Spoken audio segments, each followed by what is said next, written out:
believe we all know what time it is. Tell me. 9:20, 9:58. No. You're off by 2 seconds. The music started at exactly 9:30. Wow. So. And it took you like 18 years now. All of a sudden, like you're on a roll. Set your watch to it, people. Rewind starts at 9:30. That's when we all convene right here. I'm John Ryan. I'm Jeff Blankman. And I'm Mason Nealon. What's with the pause? Come on. Had to think of who I was for a second. Had to stop and think for a second. Yes. Yeah. Passing of Ryne Sandberg this morning, man. Wow. Sad news. The guy had prostate cancer. It wasn't good. The diagnosis was not good when he first got it. Right. Was pronounced clear of cancer in like August, but it returned right away in December in other organs and passed away last night, 65. Yeah, it's hard to believe. I know you and I, neither one of us grew up Cub fans, but always respected him because of the way he played the game. And in our day, every Cub game was on WGN, so anytime you wanted to sit down and see the Cubs play, you could watch every single game, on TV pretty easy back then. So didn't watch the Cubs a ton, but when I did, just had so much respect for just the quiet way that he went out and kind of dominated baseball games at second base. Yeah, the reason there's so many Cubs fans, Mason, is because WGN was one of the few super stations in the U.S., so everybody got Cubs games nationwide. Yes. So, yeah, it was that. And he and Joe Morgan, got to be the two biggest second basemen, especially in the National League. Yeah, absolutely. And as a Reds fan, I'm always going to say Joe Morgan was the best. But, Sandberg, I never thought he was a great offensive player. I mean, he hit probably 270, 280 most seasons, which is really good.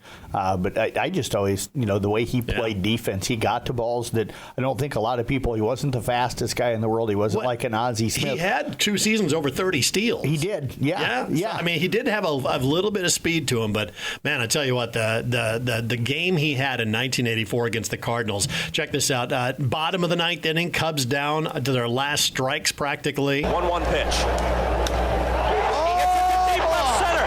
Look out. Do you believe it? It's gone. We will go to the 11th, tied at 11. Sandberg, in the Cubs' last at-bat, has twice delivered a game-tying home run, a solo shot of the ninth. It's commonly known as the Sandberg game for good reason. That was, of course, Bob Costas and Tony Kubek with the call on that one. It was crazy. Just the timing that he had to come up with the biggest plays. Yeah. And he was tall. He was a big guy. He was like that. That's usually second basemen are kind of shorter, a little squattier, but no, not Ryne Sandberg. No. And what I always enjoyed, too, was that how he positioned himself before pitches to be able to get to place and make them look routine when they weren't routine. His understanding of the game. Yeah, and he's nowhere in the category of Ryne Sandberg, but Gleyber Torres, kind of that size and things like that as a player now that's out there playing. But, 65 years of age. Cubs are going to, I'm sure, honor him quite a bit. He's already got a bronze statue outside of Wrigley Field, so I'm not sure how much more you could possibly do. So that's the way we start this morning, kind of remembering Ryne Sandberg. We got a lot of things we're going to run through today. We were hoping to have Chris Cuellar on the show to talk about state baseball, and he's busy. He's going to be a couple weeks down the road.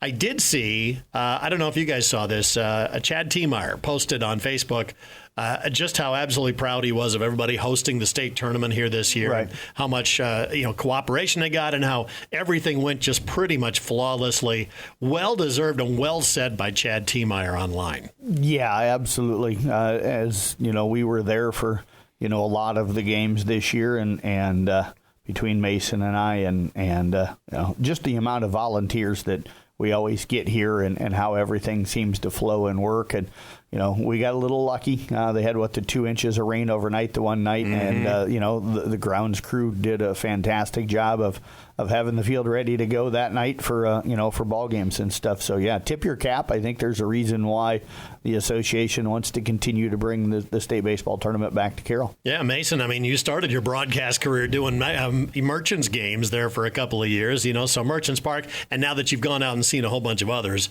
it just shines above the rest. Yeah, I mean, you go out and you see some of these good ballparks in all of Iowa, and then you come back and you look at Merchants Park and the amount of fans that were there and the amount of people that were just there to help out and be able to do things. I mean, when I talked to Jim Molitor there, he was helping out, and he said that they had almost part of the outfield was underwater, and they spent the entire morning getting it ready, and that they had it ready to go and looking great by the 4:30 to be able to have that game. It was just kind of a great thing to see that the fans were all there and everyone was just kind of working together to get things ready to go. So to be honest, after that first year of Merchants games, did you hear cowbells in your sleep?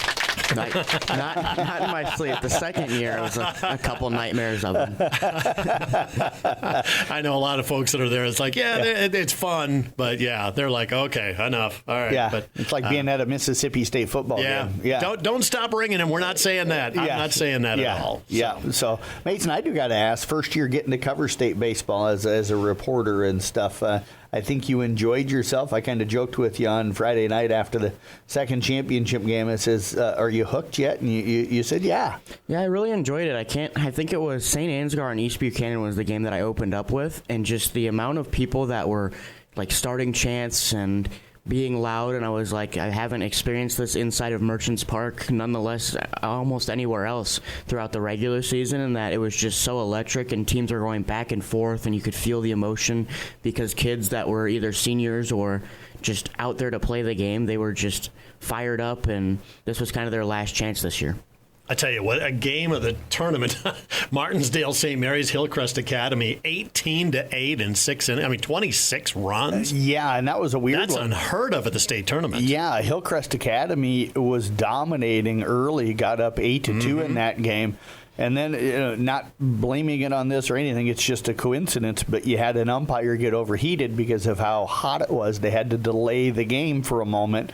And after they came back, it was all Martinsdale St. Mary's. They scored 11 runs in the bottom half of the fifth inning to take command of that ballgame. But they were down 8-2 going into the bottom half of the fourth inning. Got, I think, 3 runs or so, or 5 in that bottom of the fourth, and then blew it open in the fifth and went on to win it in the sixth inning. But, yeah, absolutely a crazy, crazy game. Hillcrest Academy wasn't even supposed to be here. They upset the number 1 seed in their region in the sub-state final to get here, then knocked off number 1 seeded Remsen St. Mary's in the quarterfinals. So yeah, that was a crazy turn of events. And then Van Meter, who thought they had tied the game on a hit to right field, gunned down at the plate. Yeah. What a finish to that and ball I think, game. were you there for that one? I was not there for that. Okay, yeah. So everybody I talked to said it was bang, bang. And, I'm sure every Van Meter fan's going to say that the guy was safe, and I'm sure everybody else that, was rooting against Van Meter's going to say the guy was out. I know there's pictures out there. There's so many cameramen, shooting. The only thing I'll say is... Was there any conclusive shot? From what I understand, possibly, and stuff. But no matter which way you go on it, it's easy to look at a picture and go, oh, here's what the call is. You don't get that option when you're the umpire and you're having to do it at regular speed, and you got to make the call. So, again, kind of going back to the old Bennett Blake thing, be nice to officials, be nice to umpires, respect the job that they have to do. Your job sitting in the crowd and looking at a photo a half an hour later is a lot easier than the job they have out on the field. A fan's perspective is, well, none of the calls went our way. Yep. The only thing that official wants to do is make the correct call. Yes. That's the only thing that's on their mind. Yep, absolutely. So, great state tournament, fun. Ended Friday night. I think it was about 9:30, quarter till 10 or so when the final game wrapped up. I know in talking, and I won't say any names, but I talked to quite a few of the association people when they're here in town working. I know a couple of them are like, they were so used to the 1A, 2A games for championships on Friday being the afternoon games. This year, Sioux City got the afternoon games, and Carroll ended up getting the night games. I think they were kind of hoping I think that schedule goes back. I think they like having the day games here in town a little better. Yeah. Either way, as long as they're here, I don't think anybody's going to complain about that. But a great post by Chad Timar. If you haven't seen it online on Facebook, go look at it. Really shows a lot of appreciation for everybody who shows up and volunteers. Even people like Jeff Honnold. It doesn't hurt the state tournament to have Honnold even there. No, and the good thing, and the really good thing about that is he's rarely in the stadium because they kind of stick him out on a cart. Well, they don't let him in. No, they don't. His only job really is to kind of haul the umpires to and from the stadium and make sure that they get where they're supposed to be. So they kind of keep him in the parking lot away from the entire rest of the attendance. Safely tucked away from any of the action. That's what we like to say. So, Michael Barta, Former Johnston coach. He's a former Johnston coach now, baseball coach. Yeah, as the season came to an end, He's moving back to Carroll, from what I understand. He is, yes. Confirmed? He is. And he's got a job at Kemper. I know he's going to be teaching. I can't tell you off the top of my head what he's going to be teaching up there. But, discussions are still going, I think. Him and Riley Bach, who's just wrapped up his first year, they're cousins, so they're good friends. They know each other well. I don't know for sure. I've kind of heard both things, that he's going to be a part of the staff, that he's not going to be a part of the staff. I don't know if anything's fully been decided on that, at least not that they're putting out there for the public to know. There's probably people on the inside that know the whole lot more, but we don't always get told everything right away, because it's not for public knowledge at the time. And we haven't talked to Michael at all to know what he wants to do. I mean, it literally is what he wants to do. Yeah, absolutely. So, does he want some time away? And I'm assuming he's got young kids. I don't know. I didn't cover Michael, so I don't know him well at all, and stuff. It'll be fun getting a chance to chat with him and get to know him, as he gets moved back here to Carroll. And Riley's earned his shot as being the Kemper coach. So it'll be interesting how Kemper wants to handle the whole situation and what those two guys want. Yeah, and I think Riley will be head coach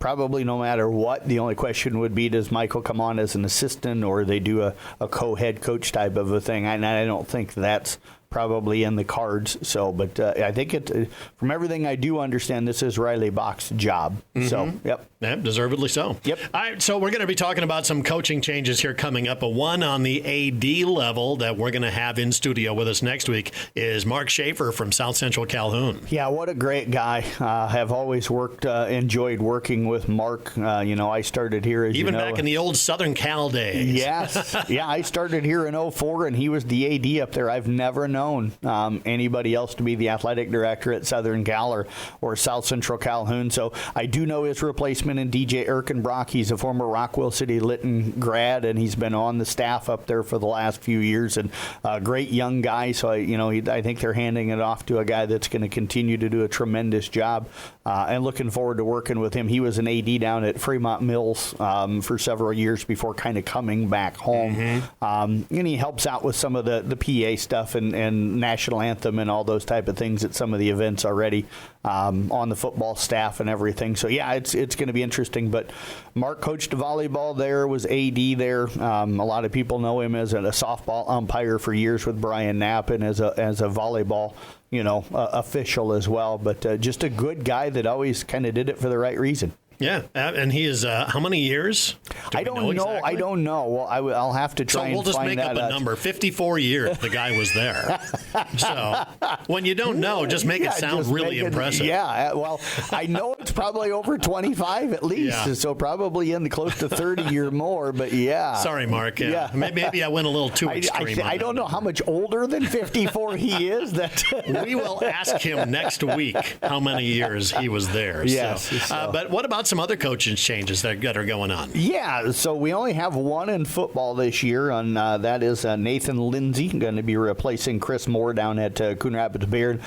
We knew kind of early last season that was going to be Chris's last season as the head coach, and Nathan was on the staff and kind of slid into that role. So it'll be fun kind of getting to know him. We were chatting before the show started a little bit. I don't really know him. Mason, I know you said we kind of met him and was introduced to him a little bit down at Media Day for track, because he was part of the track staff, but he's a guy that both of us are going to have to probably get to know a little bit. Yeah, I mean, Chris had said something about it when we were down there at track. He said, hey, this is the guy that's going to take over for me, and I know he said hi, probably exchanged a couple words, but it wasn't anything more than just a little bit of talk. We haven't had full conversations with him or anything, but I mean, he's going to have a fun team down there, and hopefully going to be a guy that we can talk to and be around for a while, so it'll make it good to be on the football team down at Coon Rapids. Younger guy, I'd say. Younger guy, from what I understand, not probably just out of college, but maybe just a couple of years out of college and stuff. So, got to be a young guy. I know I had some brief, 2-3 word kind of conversations with him as we're scrambling around at track meets this spring. So, but looking forward to getting to know him more. Volleyball's probably the one with the biggest amount of changes. Two of the new coaches, there's four. Two of the new coaches I know. Molly Lang is back at Audubon, so it'll be nice to have Molly back. Gonna miss Brandy. She's an outstanding coach. Yeah, gonna miss Brandy. I thought she did a great job, but always enjoyed working with Molly when she was there, several years ago, and then her 1 year at Carroll High when she filled in for them. And I said it to her when she retired. I think she's one of the elite young coaches in the state of Iowa, and I still feel that way. And I think that Audubon fans have got to be pretty excited, not just because she's there. They've got a team that's got a really good chance to be pretty solid this year. Harlow Miller was one of our finalists for our Player of the Year a year ago, and you bring her back, and you bring Anna Larson back, and some of the other players they've got coming back. Abby Wanzer and some of the other ones. They've got a chance, to be really, really good this year. So it'll be fun to have her back. And then a kid I covered in high school. I'm starting to get used to this a little bit here, especially in volleyball. But Sarah Shirkey from our WEVA is going to be taking over the Rocket program over there. So kind of looking forward to, covered her in high school, of course, and all the sports she played. And now I get a chance to kind of flip that and work with her as a coach. So kind of looking forward to that. So. All right, so we're going to take a quick break here. We're going to come back. Well, the other two coaches, new coaches, yes, is Colby Schumann over at Glidden Ralston. I do not know him at all. And then Nikki, and I apologize if I say it wrong yet. I haven't had a chance to have anybody say it to me. I've just had it emailed to me. I think it's Ubel. It's Uebel. But she's the new head coach over at Peyton Sheridan. So looking forward to hoping to make that I said that name right and learning how to say it. But looking forward to meeting both of those two as well. It's kind of the new normal. You're going to have 4 or 5 new coaches around the area pretty much every single year. Yeah, as I glance down, honestly, I know Rusty Wintermode has coached for a long time, but he's just entering his 4th year, I think, 3rd or 4th year at Kemper. And stuff, just the 3rd year, I think, at Kemper. Michaela Cron's been around for about 8 years, 9 years now between Glidden Ralston and ICAM Manning, maybe close to 10. Other than that, every one of our coaches is pretty much 3 years or less on the volleyball side of things. So when you mention, it's kind of become an old hat, it is. We seem to be changing volleyball coaches on a fairly regular basis. The only thing consistent is change. Yes. So that's what's going on. All right, before we go to break, let's do a quick little trivia question. Okay. I'm going to separate these. I'm going to do 2 questions this week. Okay. Since we didn't do one last week, we're going to do this one. I'm going to give one to Mason, and then after the break, I'm going to give one to Blankman. Okay. So, Mason, here is your trivia question. Tampa Bay Buccaneers, they are celebrating their 50th season this fall. They're bringing back those ugly white uniforms, those original ones. Those things. Those creamsicle things. Yeah. I hated them. Of course, I hated them. They were in the Vikings division. They're bringing them back for their home opener, I should say. I like the helmets anyway. By the way, Steve Spurrier was the starting quarterback in their first year. Yeah. and Mason's already shaking his head. He doesn't know who that is. They began play in 1976, well before there was a Mason Nealon around. What was the other team that came into the league with the Tampa Bay Buccaneers? Oh, this is going to be hard. All right. Think of young teams. So let's give you the little Jeopardy theme here. We'll give you about 30 seconds to come up with it. Buccaneers. The Buccaneers came in with them, yeah. I remember it like it was yesterday, but that's because I'm old. Yeah, no, I'm really stumped on this one. Any question? Yeah, okay. They are Super Bowl winners. Both of them have won Super Bowls before my Vikings. So is it an NFC or an AFC team? It is an NFC team now. I think they were AFC for a while when they first came in. Okay. Yeah, because they came in, they played the Broncos and teams like that. They had a little rivalry going on there. Okay. Yeah, I really don't know. The Seattle Seahawks was the correct answer there. So they came in with the Tampa Bay Buccaneers. Wow. See, and I wouldn't have known that one either. Is that right? I would have thought the Seahawks were around longer than that. They both came in the same year. Wasn't it Largent, their great receiver, Steve Largent? Jim Zorn was the quarterback. I would have swore he was playing for them in the early 70s. Yeah. Brian Bosworth? Yeah. The Boz? Yeah, the Boz got ran over by Bo Jackson. Yeah. Anyway, we'll be back with Blankman's trivia question next. As the athletes at your house prepare for hard work and fun of the season, remember that St. Anthony Rehab Services provides physical therapy for any sports injury that may sideline your member of the team. Sports injuries can plague kids of all ages and keep them from playing the sport they love. Athletes will be under the direct supervision of a certified and licensed healthcare professional in the newly renovated sports performance facility. If an injury is keeping your athlete out of the game, call St. Anthony Rehabilitation Services at 794-5000 for sports injury and treatment rehab. It is KCIM Sports Rewind. It's John Ryan, Jeff Blankman, and Mason Nealand. And Jeff Honnold, who is incorrect on the trivia question. He guessed the Saints came in with the Buccaneers. That's who I was thinking. It scares me that I had the same thought process as Honnold. Since the Archie Manning days back in Saints have been around for a long time. Yep. Losing for a long time. I wish they'd go back to that. Yeah, just go back to losing every game of the year. I think they're kind of getting back that way. Yes.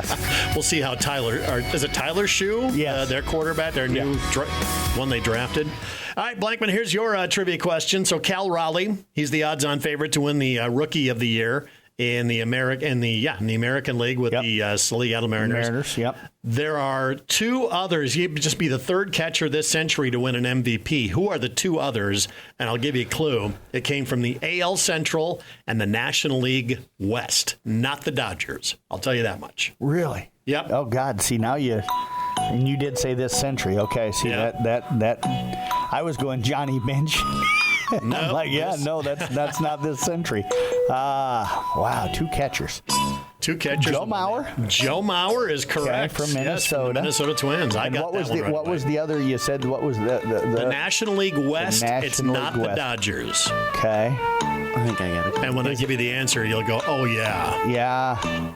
Is it Brandon, whatever his name was, from the Giants? Can't think of his last name right now. Well, you're on the right track, kind of, Mason. Buster Posey. Buster Posey. There we go. That's the answer for that one. So give Mason the win on that one. Well, hopefully he knows the younger. I don't get his names much anymore.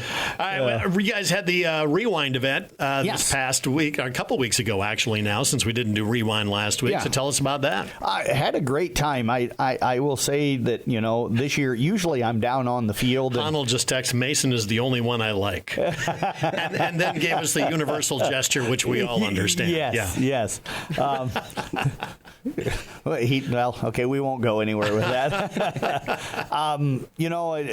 I was up in the booth this year, which was different. Usually I'm down on the field, and it gives me the opportunity to kind of interact with the kids through the home run derby and through the all-star games and, shake hands and congratulate them during the award ceremony part of it. But didn't have that option this season, so I did the PA. The one question I kind of asked KC and Miners who helped out that day and Jeff Storihan, I'm like, did the kids have fun? Because it's hard up in the booth to see the laughs and the smiles. Yeah. But when you look through the pictures that Jeff Storihan posted and took that day that are free to download, it's all kids laughing and smiling, especially during the slow pitch all-star game. Of course, they're swinging during the home run derby, so it's kind of hard. But and they're having a great time during that too. Yeah, sure. Absolutely. But they had a lot of fun, and for me, that's what it's all about. We had really good numbers that day, and was so glad to see, how many kids were able to attend and again, to find out that they had a lot of fun, because that's what this event really is about, to have the kids come out and enjoy themselves. Chance to celebrate all that. So who won? Do you remember who won the home run derby? I do. I kind of teased him later that day. I ended up going down to Willie to the slow pitch stuff after our event that afternoon for something going on that evening.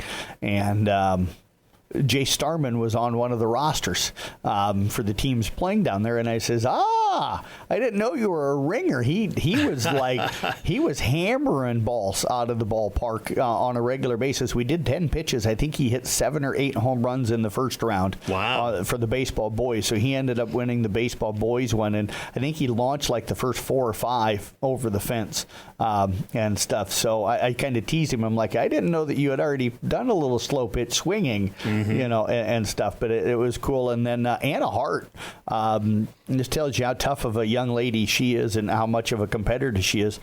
She gets her wisdom teeth out on Friday, comes to the event on Sunday, not still feeling 100%, but goes out and wins the girls' side, the softball side of the home run derby. And rub some dirt on it, get out there. Yes, and blasted, I think, 3 or 4 home runs, maybe 5 in her round. And then Jace ended up winning the overall the hit off between those two. But it was a lot of fun. So very cool event. Once again, you gotta love the home run derbies and stuff like that, because man, there's a whole lot of giving grief back and forth to a lot of folks. There is. And I do want to take a moment here and thank, again, the Carroll Community School District and their grounds crew.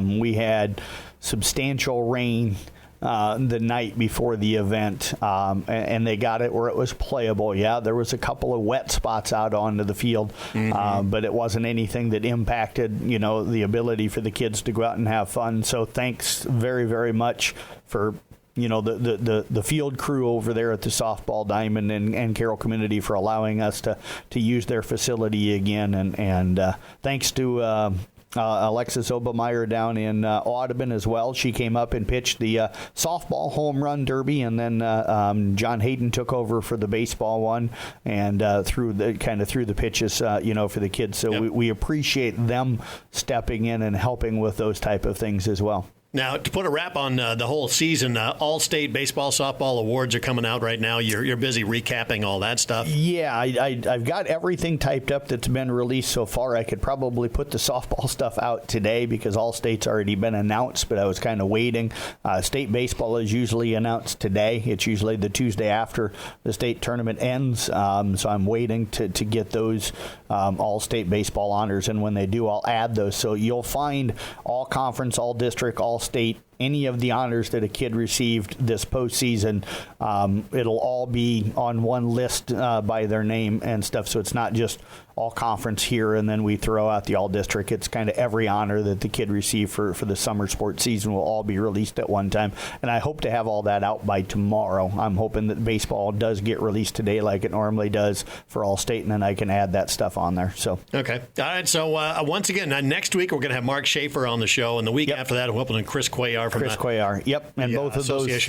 Yep. And both of those are set. We did mention the fall sports season. I just want to mention here, and then I know we're now. We got a couple minutes left. Yeah, I got under a month to go, but we're going to preview again. Shows. Yes, we'll preview the volleyball and football seasons as we do. We'll also preview cross country, also girls swimming and girls tennis, which has been moved to the fall. But those the cross country, the girls swimming, and the tennis interviews will be on our podcast center on that weekly interview thing that we do. But the volleyball preview show will air here on KCIM August the 21st, and that'll be from 6:30 until 8 o'clock at night. We'll replay that show in its entirety August the 25th, again from 6:30 until 8 o'clock at night. The football preview show, where we'll talk with all 9 of our area football coaches, will be August the 22nd here on KCM from 6:30 at night till 8 at night, and then again replayed in its entirety August the 24th from 10:30 in the morning until noon. All right, so those are, again, I got to turn the page real quick here. Yes. Any changes coming up, big changes that we need to know about the football and volleyball season coming up? And all that? Honestly, haven't delved into any of that yet, so that's what I'm hoping that that we can find out from Chris. I'll do some research before we get Chris in here, but kind of wanted to talk to Chris about, how the summer sports season went, and stuff, and then any kind of changes or anything new to be looking for, with the winter, the only thing, or the fall sports season. The only thing that's really kind of changed is the new districts for football. Yeah. This is the year that they switch over, so we've got new districts. The cool thing is all of our 8-man schools are in the exact same district, which works out nice. And East Sac and South Central are back in the same district. That's been a few years since that's been the case. So nice to have a lot of our local teams. We're going to have a really heavy local flavor to a lot of our broadcasts this year, which we love. Yeah, so, absolutely. It's a chance to get teams on the air more often. Yes, and absolutely. That's the goal for all of it. So preview shows are coming out. We're getting ready for all of that. And, so KCIM Sports Rewind here. By the way, I should probably make this anonymous, this text that you and I both just got. Yeah, I hadn't had a chance to look at it yet. I will read it here, but I won't tell you who sent it. I have a feeling that someone out there will know. It says, quote, I had to spend 5 full days with Jeff Honnold at State Baseball, and even my pharmacy background gives me no help medically to survive that. We believe that. Yes. We believe that. Yes. So there you go. I don't think that's too cryptic. No, I think we all know where that came from. I think we know, but I do have to say this. Speaking of having to spend 5 days with Jeff, Jeff and Lisa Honnold celebrated their anniversary on Saturday. So happy anniversary first in all seriousness. In the second part of that, Lisa, how have you handled that many years? I believe I texted Jeff. I said, you are one lucky. Yes. And he says, oh, yeah, sure. I think he knows. Yeah. So happy anniversary then. We give him Jeff a lot of grief. But big fan of the show. And, of course, always helping out the merchants. And, man, dude's always around. Yes. So, yep. Jeff, we pick on you, but, man, it's only because, well, we won't say it. Yeah. All right. That is KCIM Sports Rewind for this week. Catch a podcast available on the website right after the show.